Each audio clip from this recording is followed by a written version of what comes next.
Vamos à palavra do Senhor. Abra sua Bíblia comigo no livro de Mateus, capítulo 6. E agora então retomamos a nossa série de mensagens sobre a cultura do reino. E eu tenho explorado o Sermão do Monte, onde Jesus nos mostra como funciona, ou como deve funcionar o reino de Deus, como deve funcionar a igreja, a nossa conduta sobre a terra. E isso tem sido muito forte na minha vida, espero que esteja sendo também na sua, porque se somos do reino, temos que andar segundo o seu padrão. Amém? Mateus capítulo 6, hoje nós vamos ler do verso 1 ao 18. Diz assim a palavra do Senhor: tenham o cuidado de não praticar suas obras de justiça diante dos outros para serem vistos por eles. Se fizerem isso, vocês não terão nenhuma recompensa do Pai Celestial. Portanto, quando você der esmola, não anuncie isso com trombetas, como fazem os hipócritas nas sinagogas e nas ruas, a fim de serem honrados pelos outros. Eu lhes garanto que eles já receberam sua plena recompensa. Mas quando você der esmolas, que a sua mão esquerda não saiba o que está fazendo a direita, de forma que você preste a sua ajuda em segredo. E o seu Pai, que vê o que é feito em segredo, o recompensará.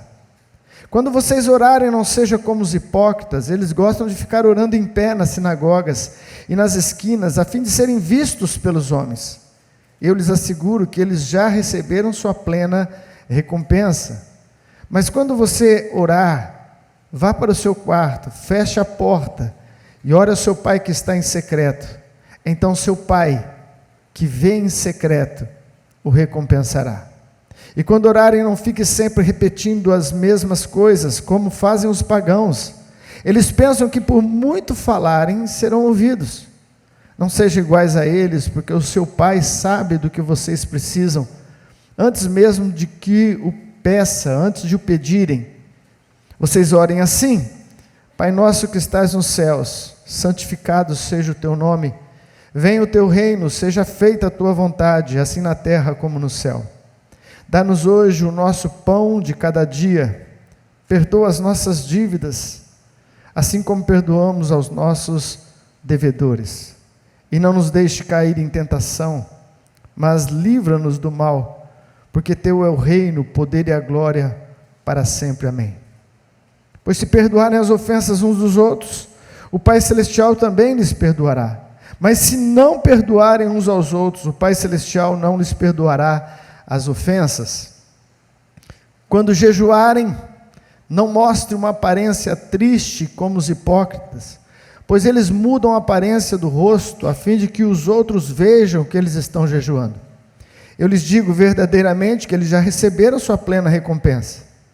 Ao jejuar, arrume o cabelo, lave o rosto, para que não pareça aos outros que você está jejuando, mas apenas ao seu Pai que vê em secreto. E o seu Pai, que vê em secreto, o recompensará. Aleluia. Até aqui está bom. Mais uma vez, Senhor, eu te peço graça, que o teu Espírito, Senhor, toque os corações de tal maneira, Senhor, que seja mais do que uma simples exposição, mas uma ministração do alto nos nossos corações, nas nossas vidas, em nome de Jesus. Amém. Vamos lá nessa etapa aqui de ensino do Senhor Jesus acerca do reino de Deus e de como deve funcionar, como deve ser a nossa conduta no reino. Nesse episódio que nós lemos, é lógico que se fosse tratar de forma muito minuciosa, precisaria de ser vários cultos para tratar somente de cada parte dessa. Mas eu quero fazer um apanhado geral nesses 3 aspectos que nós lemos, que é chamado também de obras de justiça. Eu prefiro dizer que são 3 colunas práticas da vida cristã. Jesus aqui fala de ajuda ao necessitado, de busca a Deus em oração e de consagração através do jejum. E é lógico que Jesus está aqui corrigindo algumas arestas, corrigindo algumas condutas que, muito embora havia a prática da lei, a prática dessas condutas, mas não havia a integridade do coração com relação a elas. Portanto, a questão nunca foi só fazer, mas mais do que fazer, ser, ter um coração reto diante daquilo que nós fazemos, um coração íntegro diante de Deus. E isso que Jesus mais corrigiu nos religiosos daquela época, porque muito embora eles tinham várias aparências de obras externas, como jejum, dízimo e etc., a lista é muito grande, mas faltava no coração o desejo correto, a motivação correta. Por que você faz o que você faz? Essa é uma pergunta interessante que você tem que fazer para si mesmo, quando você estiver fazendo esses atos de justiça. Por que eu o faço? Qual é a motivação do meu coração? Mas primeiramente eu quero passar sobre esses 3 pontos, porque vira e mexe, nós precisamos ser relembrados sobre eles. E o primeiro que Jesus fala é acerca de dar esmolas, ajudar o necessitado, socorrer o necessitado. Interessante que nesses 3 aspectos da vida cristã que Jesus está tratando, ele sempre vai começar dizendo: quando vocês fizerem isso, quando vocês derem esmolas. Porque na concepção de Jesus já era algo definido, que ser cristão, ser piedoso, andar na presença de Deus, vai requerer da gente uma conduta em direção ao necessitado.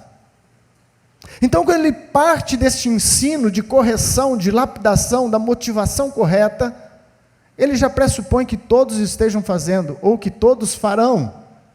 Amém, igreja?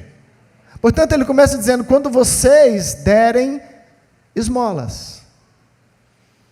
E vale a pena aqui uma correção, um puxão de orelha para trazer a igreja novamente no caminho correto. A reforma foi, de certa forma, uma bênção e nos acrescentou muitas coisas. A reforma trazida por Lutero, encabeçada por Lutero, onde a força maior dessa reforma vinha de uma revelação de que salvação é pela fé e não pelas obras, não é? Entre tantas outras coisas que foram defendidas. Mas a ênfase maior era essa: salvação é pela fé e não pelas obras. E então, a partir daí, as igrejas evangélicas, não de modo geral, mas muitas delas começaram a pender mais para as questões espirituais, a questão da fé, e sempre colocando à parte a questão social.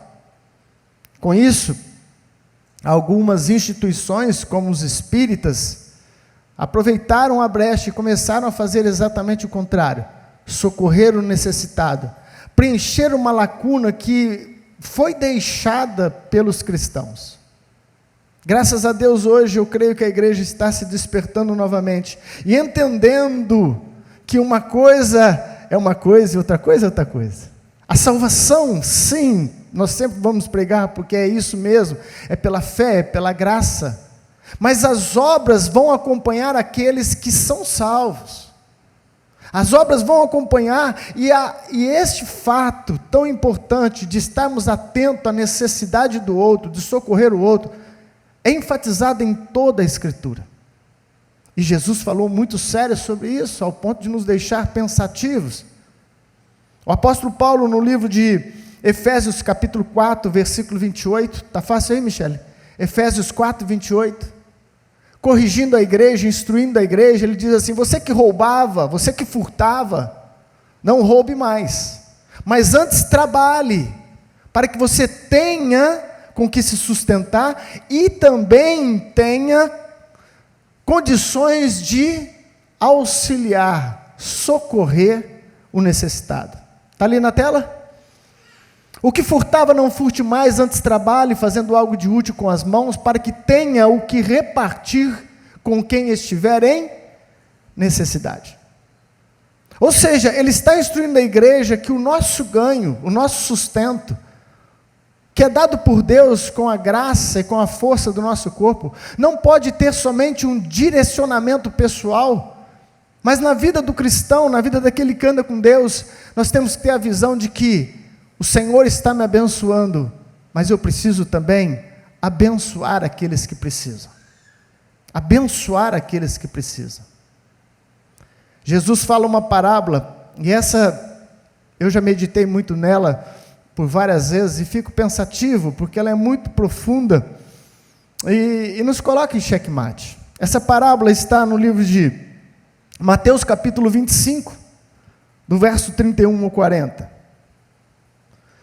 Quando Jesus começa a dizer acerca de um tempo de julgamento, um tempo final.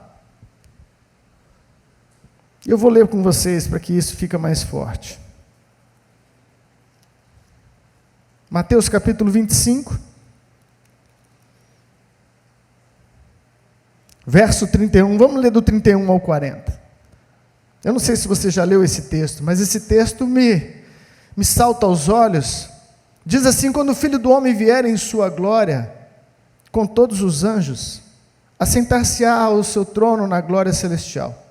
Todas as nações serão reunidas diante dele, e ele separará umas das outras, como o pastor separa as ovelhas dos bodes. E colocará as ovelhas à sua direita, e os bodes à sua esquerda. Então o rei dirá aos que estiverem à sua direita: venham, benditos de meu Pai, recebam como herança o reino que lhes foi preparado desde a criação do mundo. Pois eu tive fome, e vocês me deram de comer. Eu tive sede, e vocês me deram de beber. Eu fui estrangeiro, e vocês me acolheram. Necessitei de roupas, e vocês me vestiram. Estive enfermo, e vocês cuidaram de mim. Estive preso, e vocês me visitaram. Então os justos lhe responderão: Senhor, quando te vimos com fome, te demos de comer, ou com sede, te demos de beber? Quando te vimos como estrangeiros e te acolhemos? Ou necessitado de roupa e te vestimos? Quando te vimos enfermo ou preso e fomos te visitar? O rei responderá: digo-lhes a verdade, o que vocês fizeram a alguns dos meus menores irmãos, a mim o fizeram. Uau! Esse é um grande alerta para a minha vida, para a sua, para a vida da igreja. Jesus está se colocando no lugar do necessitado. Jesus está sendo mostrado na face do mendigo, na face do sujo, na face do largado, na face do abandonado. E essa parábola diz respeito a um julgamento final, onde vai ser colocado então os pingos nos is, e Deus está dizendo: você socorreu a esses necessitados, a mim o fizeste. Eu não li toda a parábola, mas a outra parte da parábola é exatamente o contrário. Quando então ele exerce juízo e justiça para aqueles que não o fizeram, e eles vão falar as mesmas coisas dos que fizeram. Mas quando foi, Senhor, que nós te vimos necessitado? Quando foi que nós te vimos nu? Quando foi que nós te vimos enfermo? E o Senhor repete a mesma coisa: quando vocês deixaram de fazer para aqueles pequeninos, a mim vocês deixaram. A mim vocês deixaram. 1 de João, no capítulo 3, ele diz assim, que se você tem fartura, se você tem abundância, e vê um irmão passando necessidade e não socorre, como permanecerá em você o amor de Deus? Não casa, não fecha a conta, meu querido. Nós não fomos chamados para ser cristãos, para erguer simplesmente uma bandeira na terra, e anunciar o reino, sem ser verdadeiramente pessoas do reino. E todos nós falhamos em parte nessa questão. Alguns, tem muita gente malandra. Concordo, tem muita gente malandra. Tem muita gente que vai pedir, mas é para droga. Concordo, tem gente que vai pedir que é para droga. Eu não concordo de dar dinheiro para criança no semáforo. Eu também não. Tem várias situações que realmente a gente tem que canalizar, direcionar de forma melhor. Mas, meu querido, existe muita gente séria fazendo trabalho sério de assistência social. As nossas igrejas mesmo, fazemos trabalhos sociais sérios, dignos. Marinsec faz trabalho com crianças na favela. A Verônica tem trabalho com as crianças no IAVEC, também na favela com crianças pobres, com as mães.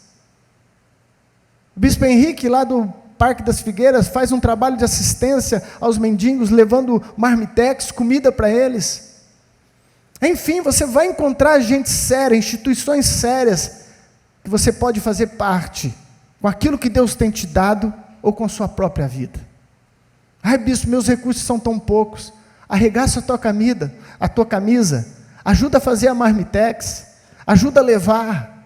Alguma coisa você tem que fazer em direção ao necessitado, porque isso é um clamor das Escrituras. Isso faz parte de uma natureza que nós adquirimos, a natureza de Cristo. Mas somos deficientes, sim, eu me incluo nisso. Fazemos muito pouco, socorremos muito pouco. E às vezes pensamos, aonde ajudar? A quem ajudar? Deixa eu te dar uma dica. Deus sempre coloca pessoas perto da gente que precisa de ajuda. Deus sempre coloca um Lázaro. Deus sempre coloca pessoas à porta. É nós que estamos fechando os olhos para a necessidade do outro. Portanto, Jesus disse, quando você der as suas esmolas, quando você der a sua ajuda aos necessitados, Jesus está esperando que eu e você se mova em direção aos necessitados. Separe uma parte do seu orçamento, coloque na sua agenda qual é o dia da semana, qual é o dia do mês que você vai dedicar em ajudar um necessitado. Se envolva em algum trabalho, meu irmão, para que um dia nós não sejamos surpreendidos e olhar para o nosso Senhor e falar, tive fome e você não me deu de comer. Já pensou nisso? Será que as Escrituras é verdadeira? Será que quando Jesus expunha uma parábola, ele estava apresentando um princípio sério do reino de Deus? Ou Jesus gostava de contar historinha para as crianças dormirem? Não, de forma simples e cotidiana, nas suas parábolas, ele apresentava princípios eternos do reino de Deus. Portanto, esse é o primeiro ponto. Quanto que eu devo dar? Deuteronômio 16:17 fala que cada um dê conforme as suas posses. Está já na lei escrita. Deus nunca vai pedir da gente algo que a gente não tem. Quem recebe mais, tem mais obrigação de dar. É inaceitável uma pessoa que ganha milhares e contribui com R$1. Não bate a conta. Mas é natural uma pessoa que esteja numa situação bem apertada, bem diferente. R$1 de uma pessoa dessa pode valer 10 mil de um rico, 100 mil de um rico. Cada um ajuda conforme Deus tem agraciado. Deus tem te abençoado, meu irmão. Abençoe o outro. Abençoe o seu irmão. Se envolvam num trabalho social. E é lógico, Jesus aqui estava corrigindo a motivação, isso eu vou falar no final. Segunda coisa que Deus fala é acerca da oração. Nos chama atenção acerca de um momento especial de oração. Ele fala, não faça como eles que gostam de aparecer, mas quando você orar, entra no teu quarto, fecha a tua porta e ora ao teu Pai em secreto. O que Jesus está nos mostrando? Um tipo de oração, é lógico, porque existem outras maneiras de orarmos. Existe oração de concordância, que a gente ora juntamente com a igreja. Existe oração que nós fazemos em comunidade. Todas elas têm um aspecto importante, mas Jesus está tratando deste aspecto, que é a oração de intimidade com o Senhor. É a oração em que é você e Deus. É aquela que você fecha a porta. É aquela que você confessa coisas que se você falasse em público, todo mundo ia ficar horrorizado. Mas é aquela que você chora aos pés do seu Senhor e tem intimidade com Ele. Meu amado, essa oração é imprescindível. Você pode orar em público, você pode vir na reunião de oração, você pode ter vida de oração, mas essa não pode faltar da sua agenda. Essa é a sua intimidade com o seu Deus. Você tem que se desafiar a encontrar o seu tempo de oração a sós com Deus. Intimidade com o seu Senhor. Esse momento de oração é um momento que você vai sendo moldado. Esse momento de oração é um momento que você vai aprofundando as suas raízes em Deus. Muitas vezes nós somos curados nesses momentos, fortalecidos nesses momentos. Nós gostamos de ver as árvores frutíferas, mas para que uma árvore dê frutos, ela precisa ter raízes profundas. As raízes espirituais vêm de um relacionamento de intimidade com Deus. Ai, bispo, minha vida é corrida, todo mundo corre. Ah, eu tenho faculdade e trabalho, a maioria tem, principalmente os mais novos, faculdade e trabalho. Somos nós é que determinamos, somos nós é que criamos esse hábito, somos nós que priorizamos esse tempo para Deus. É oferta. Isso é pessoal, é íntimo. É do seu relacionamento com Ele. Qual o tempo que eu vou separar? Ah, você vai encontrar bastante dificuldade para entrar nesse processo. Vai marcar e não vai cumprir, vai aparecer imprevistos, vai aparecer isso, vai aparecer aquilo.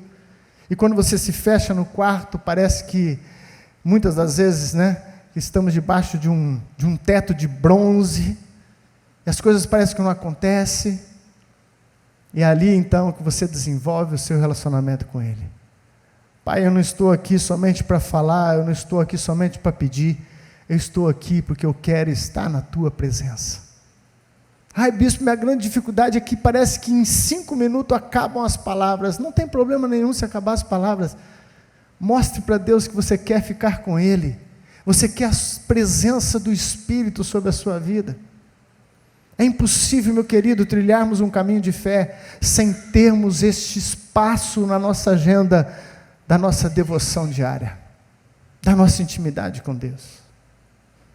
Bispo, qual é o melhor horário que é bom fazer isso? Eu prefiro no primeiro horário do dia. Eu prefiro entregar o primeiro momento meu pela manhã. Tem alguns que têm muita dificuldade para isso. Acorda meio azedo, não é? Cada um acorda de um jeito, é uma coisa gozada, né? Tem pessoa que acorda tão sorridente que chega a irritar, né? Parece que ganhou um prêmio. Mas tem pessoa que acorda no inverso. Nem bom dia dá.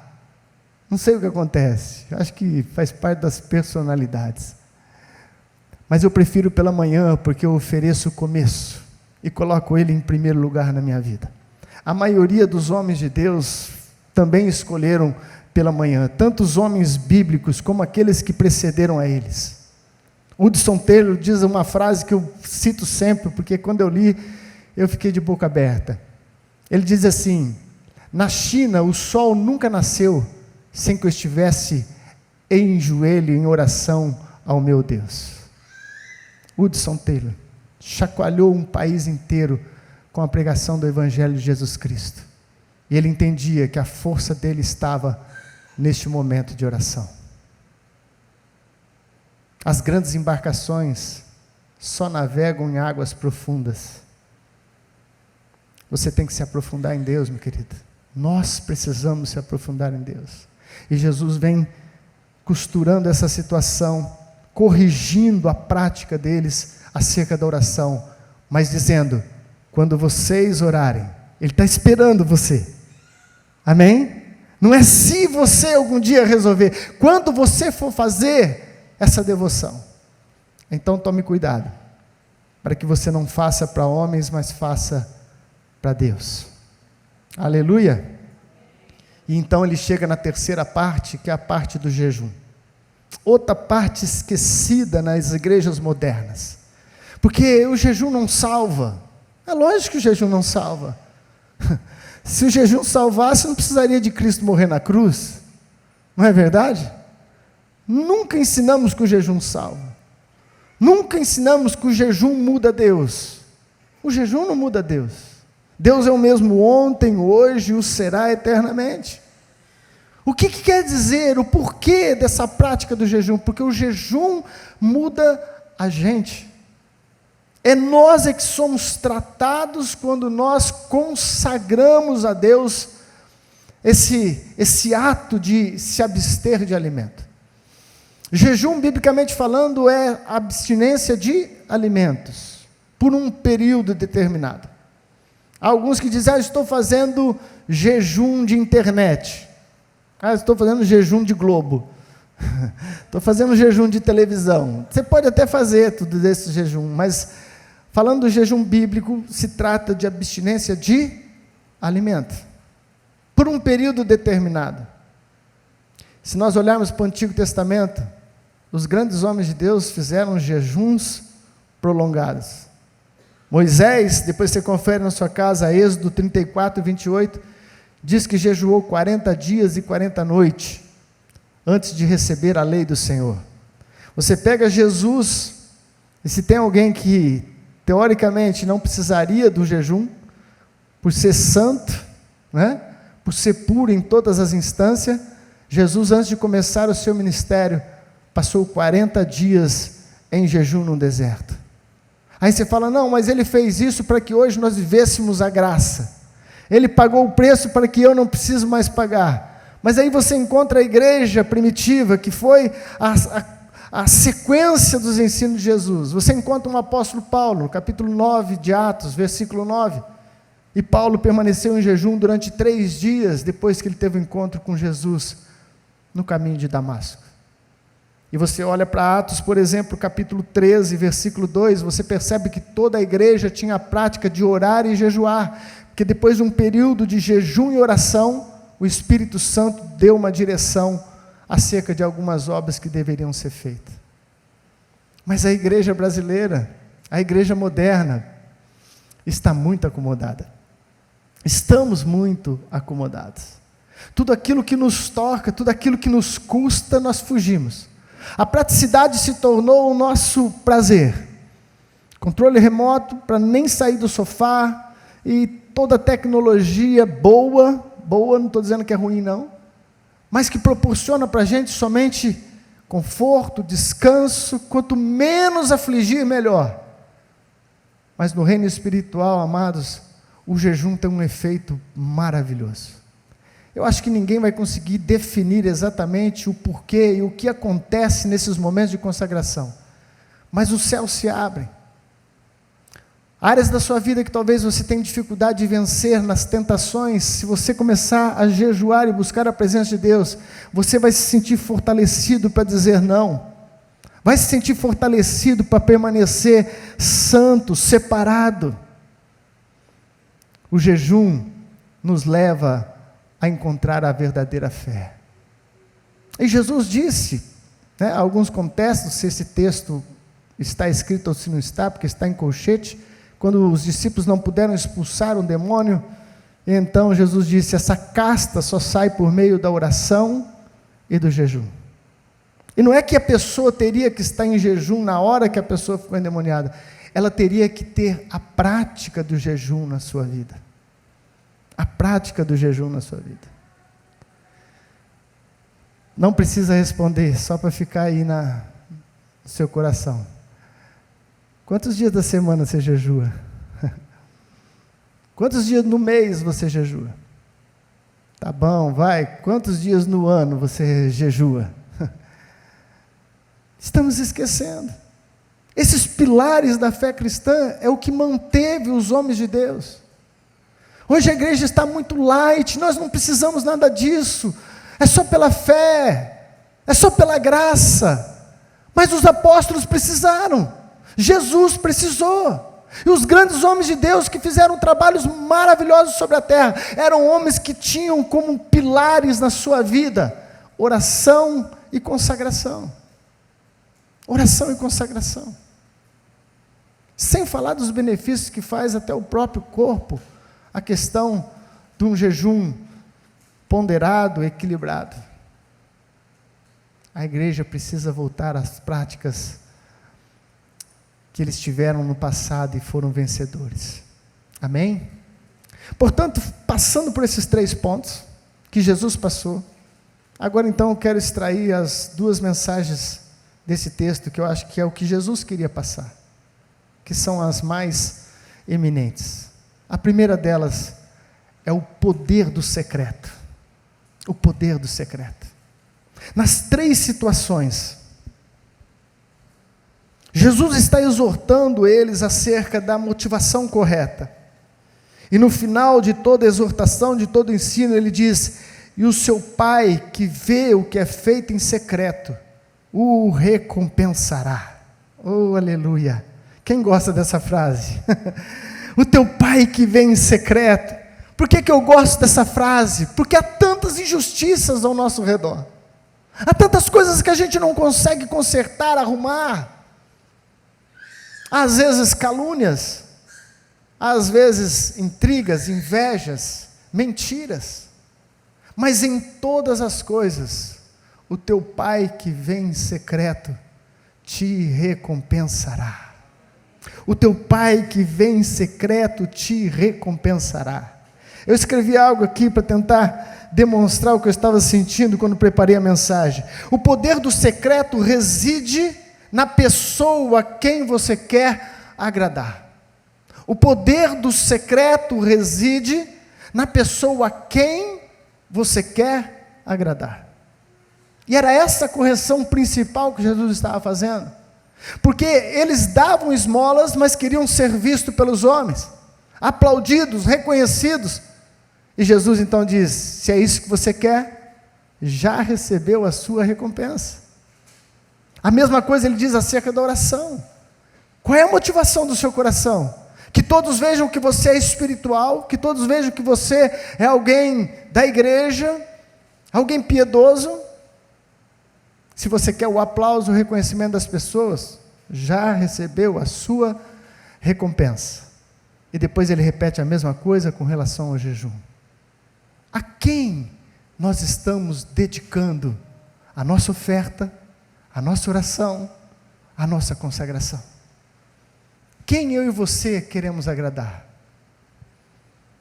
Eu te desafio, meu irmão, a trocar a recompensa dos homens pela recompensa de Deus. É muito melhor, é muito melhor. A dos homens te infla um pouquinho, você se sente um pouquinho bem pelos elogios recebidos, mas não muda nada. A bênção que vem do alto, ela é abundante, ela é completa, ela é maravilhosa. Jesus está corrigindo aqui a intenção do coração. Isso é fundamental para uma vida de intimidade com Deus. A quem você quer agradar? Até quando você socorre um necessitado, você pode ter no teu coração a direção correta. Pai, eu estou socorrendo porque ele precisa, mas o meu coração quer agradar é o Senhor. É o Senhor que eu quero agradar com essa atitude. Quando você jejua e faz um esforço danado, não vale a pena ser demonstrado ou querer o elogio das pessoas, mas quando você faz: Senhor, eu só faço isso que é por causa de Ti. Eu falo isso para Deus quando eu jejuo, eu falo: Senhor, eu só jejuo porque é por causa de Ti, porque é ruim demais. Alguém disse sabiamente: o bom não é jejuar, o bom é ter jejuado. Porque o jejum é esmurrar a carne, meu irmão. Não pensa você que você vai se sentir bem. O teu corpo vai aceitar bem. Para alguns que comem muito mal, comem muito coisas industrializadas, ruins, quando você resolve fazer um jejum num dia, a tua cabeça parece que vai explodir. O teu corpo pede por uma cafeína e todas as inas possíveis para alimentar a sua carne. É assim que funciona. É assim que funciona. Mas quando você faz isso para agradar o seu Senhor, aquele que vem em secreto, aleluia, aquele que vem em secreto te recompensará. Este é o poder do secreto, meu irmão. Tira o foco das pessoas. Você não está aqui por mérito algum ou querer mérito algum, você está aqui pelo seu Senhor. Ele é o meu foco principal, Ele é o amado da minha alma, Ele é o desejo do meu ser. É isso que o Espírito quer produzir em mim e em você. um amor autêntico, um amor verdadeiro, um amor direcionado para a pessoa certa. Ah, meu irmão, troque o elogio de qualquer coisa pela visitação de Deus no secreto. Essa é a maior recompensa. Esse é o maior prazer. E há aqueles que se contentam com um aplauso, com bater nas costas. Agora, deixa eu colocar uma pontuação importante. Não é que ninguém pode saber, porque começa a ficar uma outra obsessão, né? Você resolve fazer uma consagração de jejum, mas aí a pessoa insiste que você come um pedaço de bolo, você está na casa de alguém, não, mas come, mas come, mas come, mas come, e você fica, né, tentando de todo jeito não comer, mas também não dizer. Não tem problema se você tiver que explicar, hoje eu estou em consagração, é um dia que eu separo de jejum.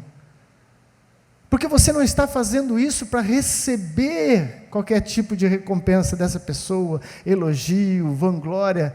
Você simplesmente está explicando o fato porque já não tinha mais jeito. Quem está entendendo diz amém.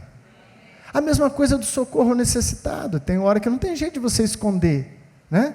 Algumas pessoas acabam sabendo. Nossa, perdi a minha bênção. Não, qual é a intenção do seu coração, meu irmão? É aqui que reside a motivação correta.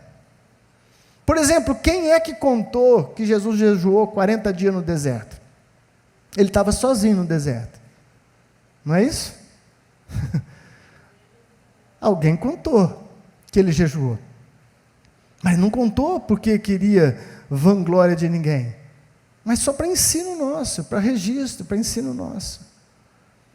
Portanto, não é essa obsessão nem para um lado nem para o outro, mas o equilíbrio e a intenção do coração correto. E a segunda coisa que eu destaco nesse texto, em que ele reforça em todo o fechamento desse ensino, é: o seu Pai te recompensará. Ele faz questão de dizer, é o seu Pai. Nós precisamos redescobrir a nossa paternidade. Nós precisamos desenvolver isso ao ponto de realmente entrar numa intimidade com Deus, que vai além do Deus Criador, do Deus Supremo, mas traz Ele para a paternidade. É meu Pai.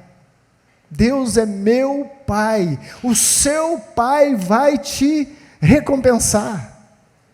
Encontre a sua paternidade e você encontrará a sua identidade. Ah, eu não sei o que eu faço, eu não sei para que eu nasci, eu não sei qual é o propósito. Procure conhecer seu pai, meu querido. Você é a cara do pai. O Felipe e a Flavinha estão hoje aqui.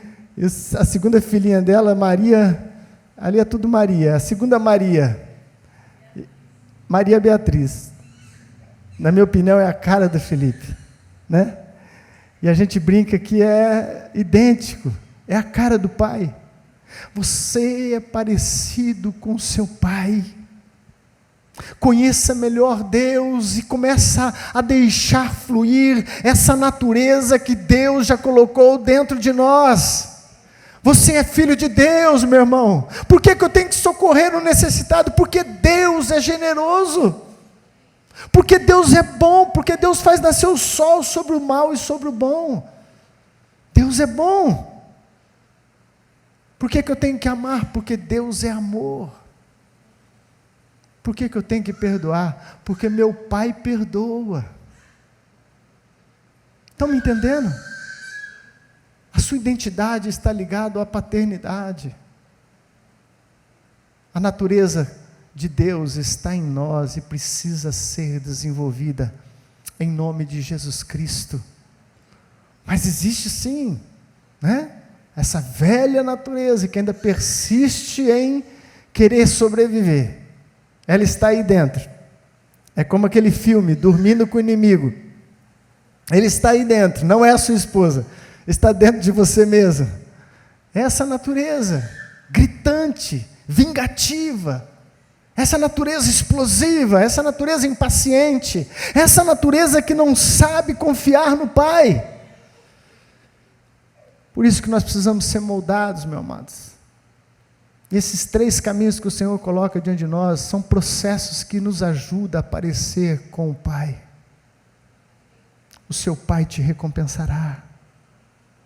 Confie que seu Pai te recompensará. Não precisa correr atrás da recompensa, ela é automática. Faça com a motivação correta. Coloque o Senhor como o anelo da tua alma, coloque o Senhor como o desejo maior, e o teu Pai te recompensará. Qual é a sua necessidade?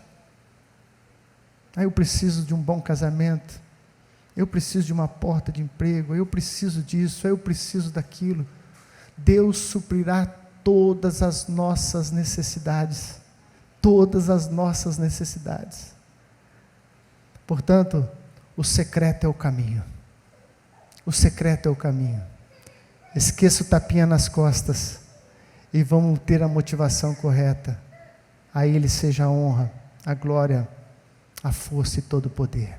Amém, igreja? Vamos ficar de pé no nome de Jesus. Aleluia. Quando eu estava preparando essa mensagem, Deus falou comigo de forma forte acerca de olharmos os necessitados. Talvez seja algo que Deus precisa trabalhar comigo, mas como eu estou transmitindo para a igreja, eu também acredito que Deus quer ministrar em algumas pessoas. A igreja tem que se despertar, nós temos que nos despertar. Nosso Deus é um Pai de amor, é um Pai de amor. Faça isso como um projeto, meu irmão, não como uma coisa esporádica. Se eu ver alguém eu vou dar R$1. Não, eu te desafio a fazer como um projeto de vida. Talvez uma vez ao mês, você separar um dia que você fala, hoje eu vou ajudar pessoas que precisam. Deus vai te dar a direção, Deus vai te mostrar o caminho. Talvez seja na questão de financeira, eu vou separar X por mês. Esse dinheiro vai ser para socorrer alguém que está em necessidade. Lembrando sempre daquela parábola, estive com fome e você me deu de comer. Estive com sede e você me deu de beber. Longe de nós, amados, longe de nós, sermos aquele grupo da esquerda. Interessante é que tanto o grupo da direita quanto da esquerda parece que eram servos de Deus, conheciam o Senhor. Eles disseram, Senhor, quando foi que te vimos? Não era gente que não era da fé, era gente da fé, conhecia o Senhor, mas não atentou para a necessidade de vivermos este Evangelho. Aleluia. Vamos adorar a Deus, depois nós vamos estar orando juntos, em nome de Jesus.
Mais uma vez, Senhor, entramos na Tua presença em oração. Diante da Tua palavra, Senhor, exposto à ministração do Teu Espírito. Ó Deus, te pedimos misericórdia, Pai. Porque por mais que nos esforçamos, Senhor, estamos sempre ainda, ó Pai, devedores, ó Pai, falhos, humanos. Mas nessa hora, Senhor, eu oro por mim e por toda a Tua igreja reunida neste lugar. Nos levante, Senhor, na unção do Teu Espírito. Abra os nossos olhos espirituais, Senhor, para vermos e entendermos que cristianismo separado do próximo não é cristianismo, Senhor. É uma religião. Nos leva a ver o necessitado com olhos de amor. Nos leva, Senhor, a movermos em ações práticas, determinadas, específicas, pontuais, em direção àqueles que realmente estão padecendo necessidade, precisando de auxílio, de socorro. Leva-nos, ó Deus, a entrar neste lugar secreto, aonde não há recompensa humana, mas há os olhos do Senhor sobre nós. Ali a justiça é feita, ali a mão do Senhor opera, ali a recompensa é certa. Que Tu seja, Senhor, o anelo das nossas almas, o desejo do nosso coração, somente a Ti, Senhor, agradar. Tu vens, Senhor, em primeiro lugar, na vida da Tua igreja, em nome de Jesus Cristo, em nome de Jesus Cristo, e que nós como igreja, Senhor, nos levantemos, Senhor, no sentido de lutarmos contra a natureza carnal, de nos dispormos, Senhor, para jejuarmos, consagrarmos diante de Ti, como armas espirituais de consagração e de busca.